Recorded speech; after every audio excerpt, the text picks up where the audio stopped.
Hey guys whatsup, welcome back to हमारा बुंदेलखंड। मैं हूं साक्षी और आज का टॉपिक होने वाला है काफ़ी इंटरेस्टिंग। वैसे तो टाइटल देख के पता चल ही गया होगा। आज हम बात करने वाले हैं हरदौल महाराज की, क्यों इन्हें देव रूप में पूजा जाता है और वो आखिर कौन थे, उनकी कहानी के बारे में। तो एक्चुअली में टॉपिक काफ़ी इंटरेस्टिंग है, तो वीडियो को एंड तक ज़रूर देखना। और एक बात और, एक्चुअली मैं खुद बुंदेलखंड से हूँ, लेकिन मैं हरदौल महाराज के बारे में नहीं जानती थी। मतलब देखा है, मंदिर हैं कई जगह, तो मुझे लगता था कि यार मंदिर क्यों है, मतलब ये क्या भगवान थे, कौन थे, मंदिर क्यों बनवाया गया इनका। तो मन में ऐसी जिज्ञासा उत्पन्न हुई और मैंने इंटरनेट पे देखा, घर वालों से पूछा, तब मुझे पता चला और मुझे रियलाइज़ हुआ कि आजकल की यूथ को, मतलब यंगस्टर्स को, जिन्हें ये नहीं पता होगा और पता होना चाहिए। तो चलिए इंट्रोडक्शन को और नहीं बढ़ाते हैं और जानते हैं राजा हरदौल की कहानी को।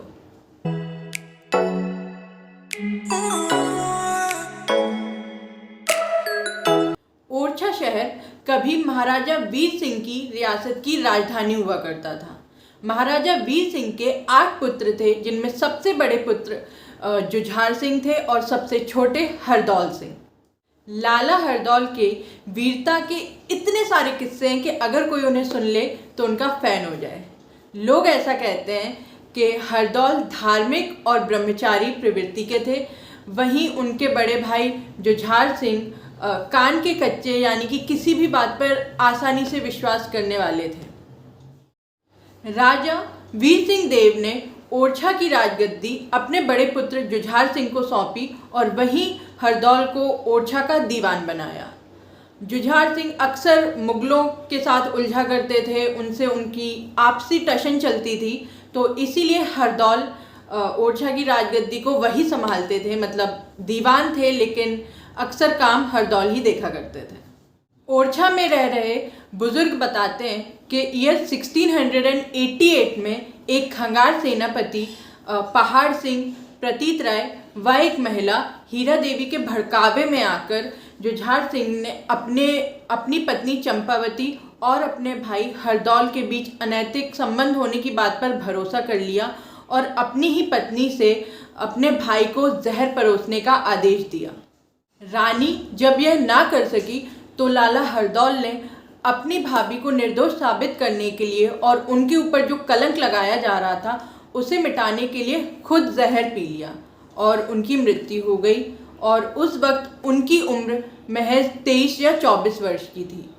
उनके शव को किसी बस्ती में न दफनाकर एक बीहड़ बंजर जगह दफना दिया गया। जुझार सिंह और हरदौल की बहन कुंजाबाई ने जब अपनी बेटी के विवाह का निमंत्रण अपने भाई जुझार सिंह को दिया, तब जुझार सिंह ने हंसते हुए कहा कि यह निमंत्रण तुम अपने प्रिय भाई हरदौल को दे दो, और उनका काफ़ी मजाक उड़ाया।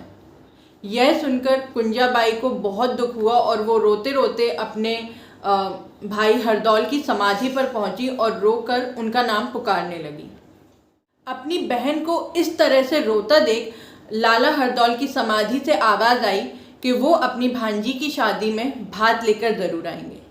आपको बता दूं कि भात एक बुंदेलखंड में एक रस्म होती है, जहाँ पर लड़की की शादी जब होती है तो उसकी शादी के पहले माँ अपने भाई यानी कि लड़की के मामा के यहाँ भात मांगने जाती है, जिसे एक तरह से ऑफिशियल इनविटेशन या निमंत्रण भी कह सकते हैं। और शादी में लड़की का मामा अपनी भांजी के यहाँ भात यानी कि चावल गुड़ ये सब लेकर आता है और इसी रस्म को भात ले जाना कहते हैं।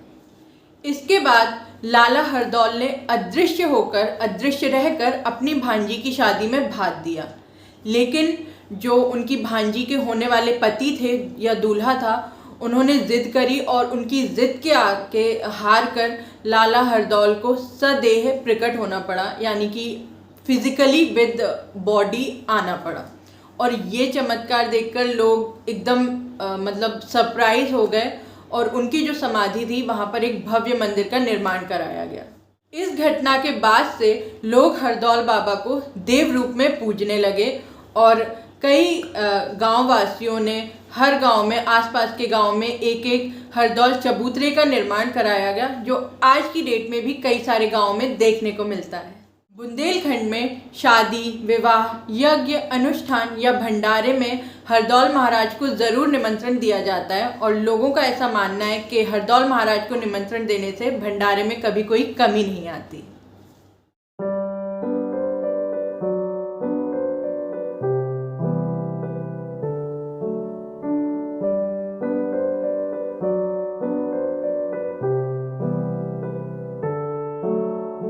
तो ये थी हरदौल महाराज की छोटी सी कहानी। वैसे तो बहुत कुछ है जानने को, लेकिन जो सार है, जो जिस्ट है, जो मेन पार्ट है, वो यही था।